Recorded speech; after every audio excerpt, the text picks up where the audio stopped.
so your chest wall gets by without it.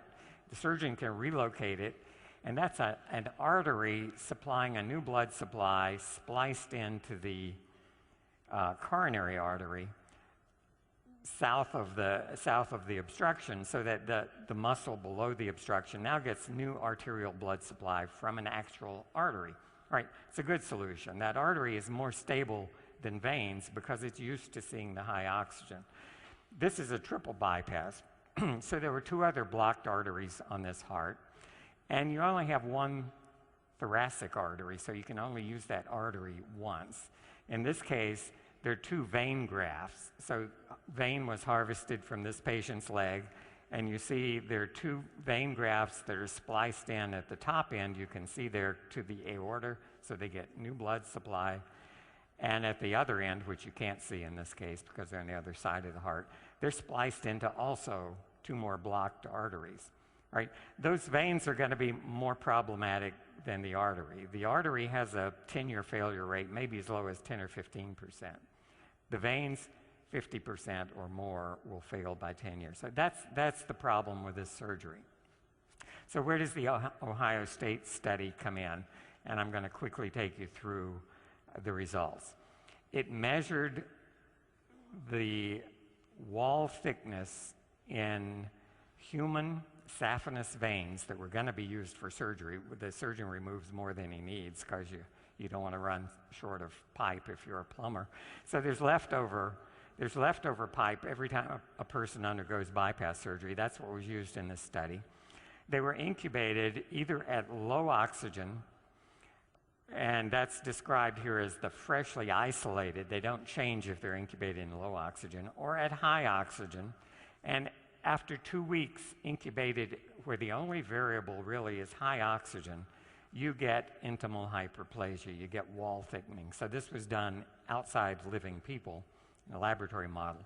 And so the blue bar is where the intimal thickness should be if you're looking at the A panel.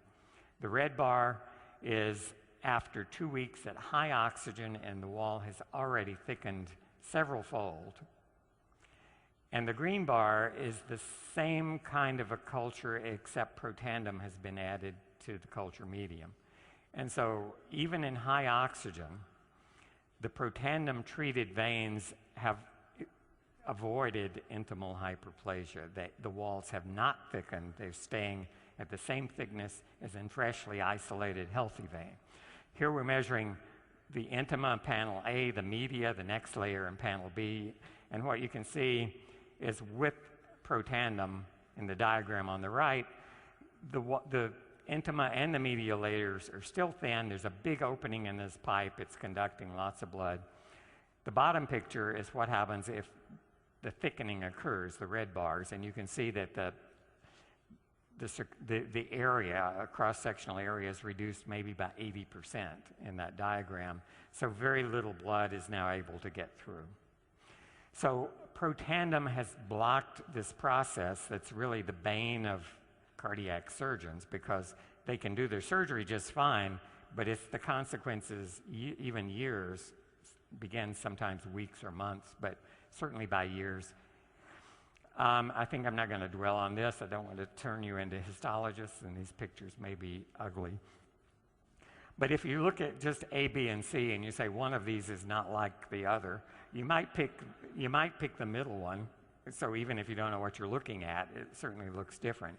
A is a healthy vein, freshly isolated. C is a vein incubated at high oxygen in the presence of Protandim, which looks a lot like A. The one in the middle that looks bad, and it has, you can see there, a neo-intimal layer, and it's very thick, so there's a lot of vessel thickening happening there, prevented in C by Protandim. If you look at the number of cells that are actively dividing, again, freshly isolated healthy vein, very few dividing cells. Incubated in oxygen, where it's going to see it if it becomes an artery or a replacement for an artery. A lot of dividing cells. That's required for that wall to thicken. It takes more cells. They're multiplying and getting thicker and thicker. Protandim, the right bar, completely blocks that intimal thickening. If we measure free radical production in these veins, A, B, and C are again fresh vein. B is cultured at high oxygen, and C is high oxygen with Protandim. And what we're looking for is the red fluorescent stain. So you can see in the red one, in the A panel, very little evidence of free radical production. B, a lot of it. And C, incubated with Protandim for the 2-week period back to the A levels. So it's blocking free radical production by scavenging those radicals. They're quantified in the bars on the right, so in the color code is the same. Blue is healthy, red, high oxygen, green, high oxygen with Protandim. So again, we see the protection.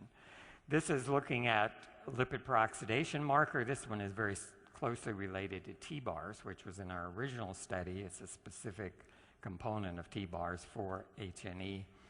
And again, look at the level of 4-HNE in the blue bar. That's healthy. High oxygen, but with Protandim, it's even lower this time than the blue bar. It's better off. It's better than new.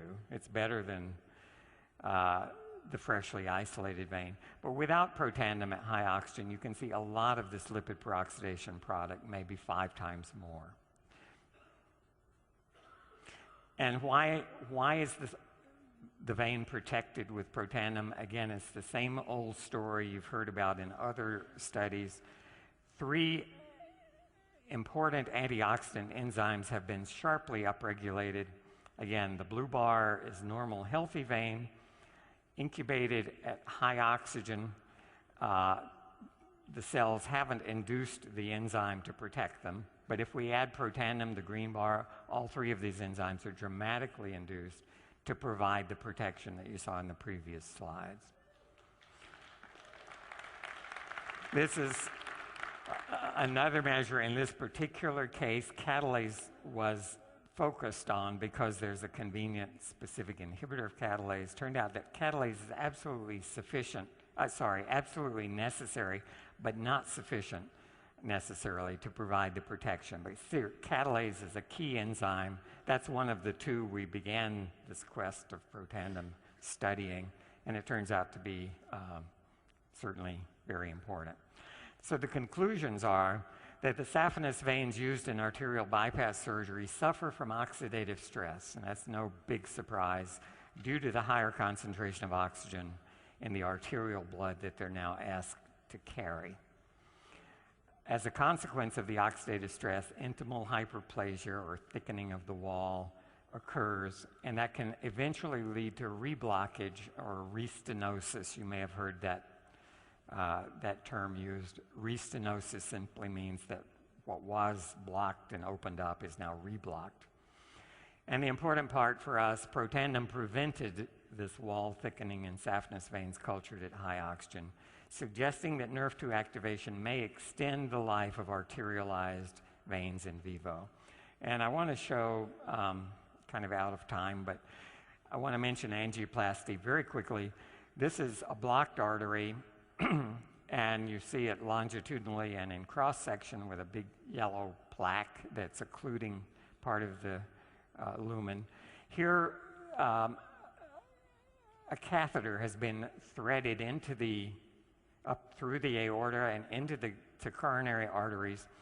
And this is a very thin-looking wire, but it has an inflatable balloon on the end. And outside the balloon is a little collapsed wire cylinder. This is like if you took a piece of chicken wire and made a cylinder, you could compress it down into a very thin rod. And if you inflate the balloon that's inside, you can expand that cylinder. So that's what the surgeon does. He locates this where the plaque is, inflates the balloon, and you can see that wire mesh cylinder now being inflated, expanded, and that holds the vessel open. Without that wire stent, that's what a stent is. Without the stent, the vessel would collapse when you deflated the balloon, or at least largely. And so here, after you expand the wire mesh, you deflate the balloon, pull it out, and now you've got an artery in the picture on the right in cross-section that has a wire cage holding that plaque against the wall, making sure there's a big lumen. The unfortunate part is this is 6 months later. These are from pigs. And on the left, you see a lumen that is wide open, and those little black dots are actually the wires in cross-section of this stent that's been expanded. So you can see it holding that vessel open. If you come back and look at another pig with another stent, but after 6 months, look at the difference. You can see that light pink tissue labeled intimal hyperplasia. That's a proliferation of cells that in only 6 months has closed that lumen down probably 80%.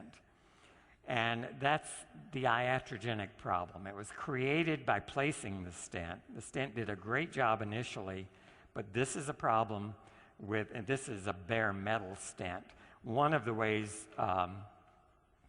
medical device companies have responded to this is many stents are now coated. They're called drug-eluting stents or coated stents, and they have time-release chemicals that inhibit intimal hyperplasia on the metal frame itself. That lasts for a while, and it improves things maybe for a year or two, but not for the really long haul. So intimal hyperplasia is a real problem. Finally, this is carotid endarterectomy, the other procedure. This is the big arteries in the neck. And this is an actual picture of what a frequent location for the plaque develop is a fork in the road. So this carotid artery has a branch in the side of your neck. And that's where plaque often develops. This is what it looks like if the surgeon opens that artery. It looks like a big chunk of a cheeseburger caught in there. And what they do is they literally scrape, if you had a cheeseburger for lunch, I'm sorry, but they literally scrape that out and sew the artery back together. And it works with high success rate. I said after 10 years, about 70% are still fine. But that's a traumatic event for the artery. It's been opened up, the lining scraped out. And so these, when they fail, it's usually due to intimal hyperplasia as well. And so finally, whoops, I thought there was one more slide, but maybe not. The implication is that 1.5 million people a year undergo this procedure. And that's a huge number of people who have processes going on that are almost surely going to lead to failures of these carotid arteries, bypass surgeries, the angioplasty, the coronary artery endarterectomy, a big market for something that can help prevent intimal hyperplasia. And I think you're connected with a product that might be really useful to do exactly that. So sorry for overtime. Thank you very much.